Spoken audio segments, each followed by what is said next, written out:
Hello guys, bali ngayon mag-install tayo ng Honda Wave 125 na tensioner. Ito yung mga kasama niya pag bumili kayo. Ito yun guys. Tapos ito yung mayroon siyang o-ring. Dito yung nakalagay yung maya. Tapos ito yung gagawin natin bago natin i-install. Bali ito yung susi. Dito kailangan mo tong pihitin habang pinipress ito. Pihit mo to para bumaon yan. Ayan. Sino itong ulingi ang?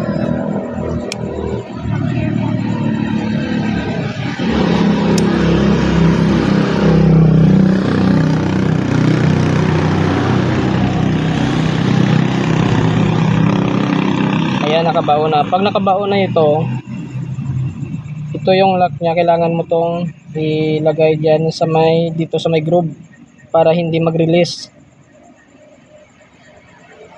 Ito, kailangan mo tong itama dyan. Ayan. Diba? Hindi siya pa nag-release. Yan kailangan natin. Tapos i-install natin. Unti-unti na natin sa paglagay yung bolt. Kasi pag nag-release to, babalik to sa mahaba niya na sukat. Wait lang.